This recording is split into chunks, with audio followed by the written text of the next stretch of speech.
Vamos de Saison Ale, ou Farmhouse Ale, seja lá como chama. Bom sábado a todos.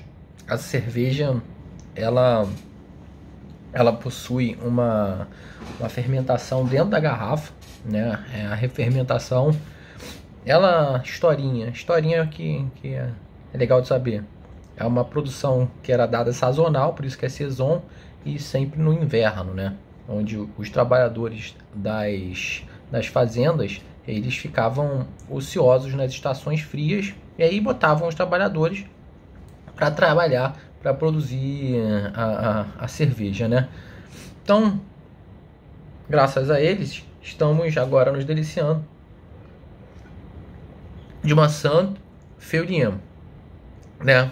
Então, boa cerveja. Vou esperar ficar um pouquinho mais quente para liberar um pouco mais de aroma, enquanto eu vou introduzir o texto de hoje, que vai falar sobre o planejamento tributário do Marco Aurélio Greco.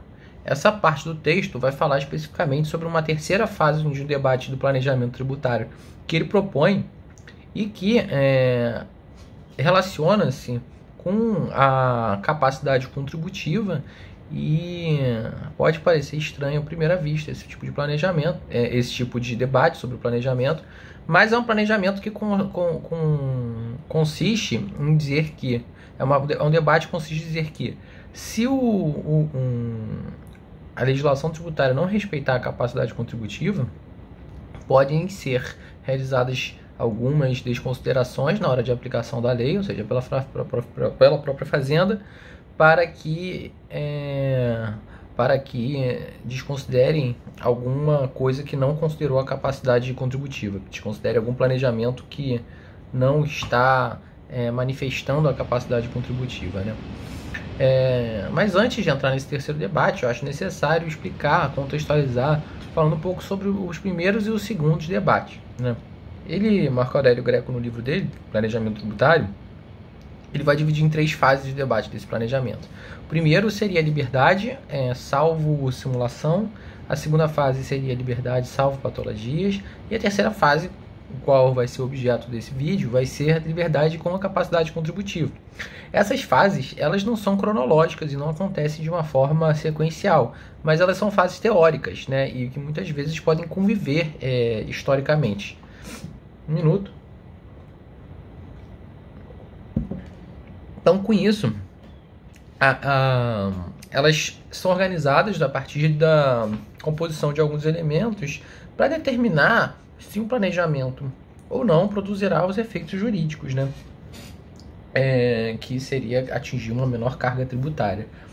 Primeira fase, o planejamento que considera a liberdade salvo simulação.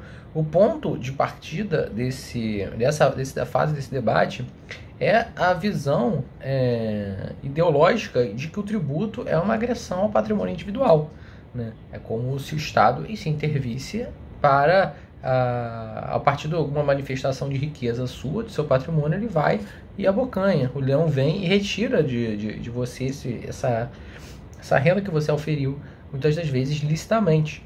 E aí é uma defesa, né, o planejamento contra esse tipo de postura estatal, né, para que você realmente não tenha que ficar cagando cargas tributárias abusivas e trabalhando para o seu maior sócio, governo. O direito tributário, então, ele vai ser visto como um conjunto de normas que vão regular o exercício do poder de tributação, né, dando algum escudo para o cidadão se defender dessa invasão do Estado. Veja que ainda a gente não está num Estado fiscal, né, um Estado social que vai precisar de justificar a sua tributação, né, com cada vez mais uma incidência maior, mais alta, para provisionar algumas ações públicas, né, típicas do Estado administrativo, do Estado social. É um Estado aqui que vai querer defender o direito privado, né, vai querer defender a sua propriedade. Então a tributação seria justificada basicamente pelo fato de que com esses tributos, né, com essa arrecadação, poderia ser proporcionado alguns serviços do Estado que garantisse a sua propriedade. E além disso, né, uma tributação a mais do que necessário seria sim uma agressão ao patrimônio. Qual seria a consequência principal? Que vai desembocar uma ideia de legalidade levada ao último grau. A gente vai trabalhar com legalidade, tipicidade cerrada. Além disso, é o fato de que não basta ter uma legalidade, ela tem que ser estrita, tem que ser expressa, e as interpretações basicamente vão girar de forma literal, né? Então haveria uma percepção de que haveria um direito de auto-organização do contribuinte absoluto. Então o planejamento é open, né? O planejamento é uma forma de defesa extremamente lícita das mãos do leão. E o fisco só poderia cobrar mediante uma tipicidade fechada e se houvesse dispositivos enunciados expressos que permitiriam realmente a tributação sobre alguma manifestação de riqueza. Por contrário senso, tudo que não está abarcado pela legislação não seria objeto, né, não seria alcançado pela lei tributária. Então, veja que teria que realmente identificar literalmente o fato a ser tributado. Dessa forma, então, caberia o legislador identificar cada situação fática e legislar, né? E tudo o que vai ser considerado planejamento de forma abusivo seria realmente alguma coisa que afrontasse realmente a legislação. O que confronta realmente que seja a legislação fala, você tem que pagar tributos sobre a prestação de serviços de educação. Se você não pagar esse serviço, se você prestou esse serviço e não pagar tributo, esse seu tipo de planejamento ele deve ser desconsiderado porque ele vai contra a legalidade estrita, né? E qual é o efeito colateral? Porque o legislador vai ter que ficar prevendo cada vez mais hipóteses de incidência, né? Para que você não fuja para que não haja esse tipo de planejamento que afronte a legislação. Então, o segredo é você prever bastante, a maior parte das hipóteses de incidência, só que isso ocasionaria o fenômeno de uma inflação legislativa. E isso, o Marco Aurélio Greco adverte, né, para um paradoxo da segurança jurídica. Porque quanto mais o legislador exercer o seu trabalho, ou seja, legislar, maior insegurança será provocada, porque mais complexa ficará a aplicação, o entendimento do ordenamento jurídico, pela dificuldade de uma lei que é extremamente densa, extremamente complexa, orientar o agente público e o conjunto de pessoas da iniciativa privada.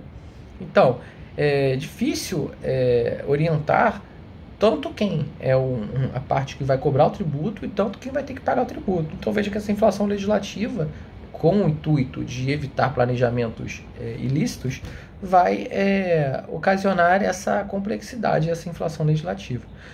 Fazendo essas considerações e dado mais um gole na minha cerveja,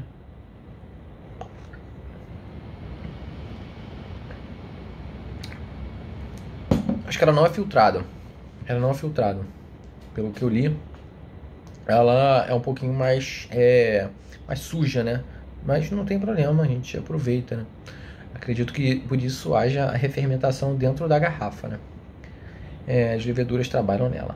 Segunda fase, liberdade salvo patologias. Aqui é um passinho a mais, né? Essa liberdade salvo a simulação, né? Que simulação seria basicamente uma afronta, né, direta à legislação. Essa segunda fase, ele vai sugerir que deva haver essa liberdade de planejamento. Ela não seria, não posso dizer, violada apenas pela simulação, mas por também outras patologias, como abuso de direito, fraude à lei, a própria simulação, o abuso das normas jurídicas e o negócio jurídico interno. Então, o ponto de partida, né, que apesar do contribuinte não poder cometer a simulação, pois a simulação seria um efeito de negócio jurídico, uma segunda fase, essa seria a primeira fase, apenas olhando para a simulação. A segunda fase, né, ela olha por outras patologias que podem realmente violar ou viciar, né, o planejamento, contaminando assim perante o fisco o que o contribuinte fizer, né? E aí, as perguntas que foram orientadas nessa primeira fase, né, foi exatamente por que só a simulação contaminaria o negócio jurídico, né? Porque outras patologias do negócio jurídico também não contaminariam tributariamente o que o contribuinte fizer, né? Porque os efeitos tributários que são benéficos são obtidos apesar de existirem outras patologias que são semelhantes à simulação, mas que respeitam e não respeitam a norma de outras formas. Então, na concepção do autor, né, o ambiente do Estado democrático de direito vai supor uma conjugação entre dois valores, né, os valores típicos do Estado de Direito, que seriam as liberdades negativas, proteção à propriedade e legalidade formal, e outros valores inerentes ao Estado social. E aí seria os direitos de segundo grau, né, de liberdade positiva, desigualdade, solidariedade. Então, para o autor, esse ambiente jurídico vai acarretar uma exigência de um certo padrão de comportamento do contribuinte que, além da legalidade, seria a moralidade. E por isso, tanto a administração quanto o cidadão estariam sujeitos à moralidade. Então veja que, enquanto o planejamento salvo simulação, liberdade salvo simulação, ele olhava muito para as questões legais, o cara crachá. Agora, o planejamento salvo patologias vai olhar para a questão da moralidade do seu planejamento. Então, ele pode ser desconsiderado mediante a infração, né, de outros tipos de violações que não a simulação propriamente dita. Mais um gole para partir para a terceira fase, que seria que vai ser o objeto do que eu vou falar.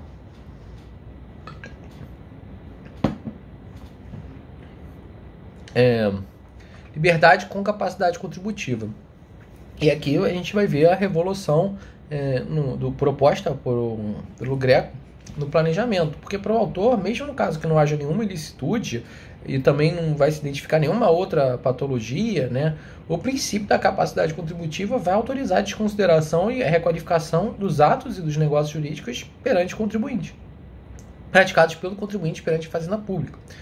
O Marco Aurélio vai ter críticas, né? O Alberto Xavier ele vai criticar o Marco Aurélio, vai advertir que essa leitura vai acarretar um papel do princípio, uma distorção do papel da capacidade contributiva, que vai transformar a limitação ao poder tributar, que seria a capacidade contributiva, em um verdadeiro instrumento da tributação, seria de distorcer o foco da capacidade contributiva. E o Xavier vai alegar que os princípios da igualdade e da capacidade contributiva eles vão desempenhar um fator proibitivo ou da reversão da função negativa. Isto é, vão vedar o poder legislativo de legislar algo que promova uma tributação alheia à capacidade contributiva e também uma tributação discriminatória, arbitrária ou razoável, que violaria a isonomia, né? O Marco Aurélio vai pensar que, ao contrário de uma capacidade contributiva negativa, a existência de uma capacidade contributiva positiva vai ser extraída da própria expressão prevista no 145, parágrafo 1º, que é o artigo da Constituição que prevê esse princípio, né? Ele vai admitir três interpretações, três sentidos para esse princípio da capacidade contributiva. A gente vai focar aqui na expressão sempre que possível, mas antes é melhor eu ler para contextualizar aqui. O artigo 145, parágrafo 1º, diz que sempre que possível os impostos terão caráter pessoal e serão graduados segundo a capacidade econômica do contribuinte, né? E aí os sentidos vão ser extraídos a partir da análise da expressão sempre que possível. O primeiro sentido seria um sentido relacionado à recomendação, seria se puder, faça, né? Essa interpretação era mais frágil, porque é como se um pai falasse para um filho: filho, vai arrumar a cama, se puder arruma a cama. Lógico que ele vai voltar 3 horas depois de dar esse comando e vai ver a cama toda desarrumada, porque se não puder também não faça, faz ou não faz, sabe? É uma recomendação. e não vai ser nunca a melhor interpretação, porque vai tornar inócua esse dispositivo condicional, quando se trata de uma simples recomendação. O segundo papel do sempre que possível seria um aspecto negativo, que vai por haver prestigiado tal princípio, a Constituição não admitiria um imposto que não o respeitasse. Então a implicação vai ser, se a lei criar um imposto, sem observar a capacidade contributiva, esse imposto, essa lei, no caso, será inconstitucional. E o terceiro papel, que é o polêmico, ele vai admitir uma afeição positiva para a capacidade contributiva, dizendo que o preceito deve conter uma expressão de que só quando não for possível é que se poderia deixar de ser atendido o princípio da capacidade contributiva. E aqui a tônica vai girar no sempre e não no possível. Então sempre, como se ele esquecesse esse possível, sempre os impostos terão a capacidade contributiva, né? A proposta, segundo o autor, quando a gente trata de isonomia, ele acentua que o que viola a isonomia não é apenas quem não manifeste a capacidade contributiva e seja tributado, né? Mas também como quem manifeste a capacidade contributiva e não seja tributado, né? E isso aí violaria a capacidade contributiva isonomicamente, né? A gente vai ver que a capacidade contributiva ela é estrutural do sistema do sistema tributário, do ordenamento jurídico tributário. Agora, a isonomia seria uma qualificação dessa capacidade contributiva. A proposta do Greco, dessa forma, ela vai estar ligada à legalidade de fins. E nessa esteira, a capacidade contributiva, né, a liberdade com a capacidade contributiva, vai significar que vai ter situações, mesmo que todos os atos sejam legítimos, não havendo nenhuma patologia, o resultado o resultado do ato ou do negócio jurídico, se for contrário à capacidade contributiva, ao fim visado pela lei impositiva, vai poder ser desconsiderado, porque ele violou a capacidade contributiva, ainda que ele seja moral e legal, né? Então veja que a capacidade contributiva é um outro filtro para o planejamento. Por exemplo, seria o caso que uma operação legal e legítima permitisse um acréscimo patrimonial deixasse de ser tributado involuntariamente, né? Uma vez que a forma não foi prevista pelo legislador. A gente vai chegar num exemplo que é mais claro sobre isso, né?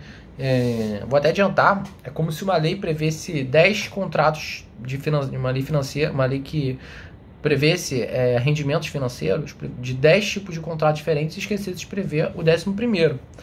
Olha, existe uma omissão aí, porque o 10º vai ter um contrato que é realmente semelhante com os outros 10 e não vai ser tributado. Então sim, haveria aqui uma violação da capacidade contributiva desse 11º contrato que não está, que foi omisso na legislação, que a legislação não previu a tributação da renda advinda desse contrato, né? E aí, a promissa do Greco é que se a lei pretendesse alcançar aquela manifestação da capacidade contributiva, isso é, 10 contratos, e mesmo que ela não considere de forma não intencional esse 11º contrato, seria possível sim desconsiderar e requalificar os negócios jurídicos realizados, ou seja, vai poder tributar o 11º contrato ainda que ele não esteja previsto expressamente na lei. Então veja que seria uma questão mais delicada, né? Porque desconsiderar um ato porque ele não está previsto em lei, a gente vai poder estar violando aqui um dos princípios da legalidade tributária, mas ele coloca que a capacidade contributiva, ela permite, nessa terceira fase do debate do planejamento, permite que esse tipo de situação seja alcançada. E aí o Marco Aurélio Greco, ele destaca que esses critérios dessa terceira fase ainda não são auto-aplicáveis. Isso porque o parágrafo único do artigo 116 do CTN, que seria responsável por regular as situações que fosse possível de consideração de atos lícitos e legítimos, ele é um artigo que demanda regulação, né, por lei ordinária. Ele fala que a autoridade administrativa vai poder desconsiderar atos ou negócios jurídicos praticados com desvio de finalidade ou finalidade de simular a ocorrência de algum fato gerador, né? E tem que observar procedimentos estabelecidos em lei. Como ainda não tem lei, é um dispositivo ainda não aplicável. Talvez eu faça uma pausa aqui. Vou fazer uma pausa para continuar agora com a parte mais, para adentrar mesmo na capacidade contributiva.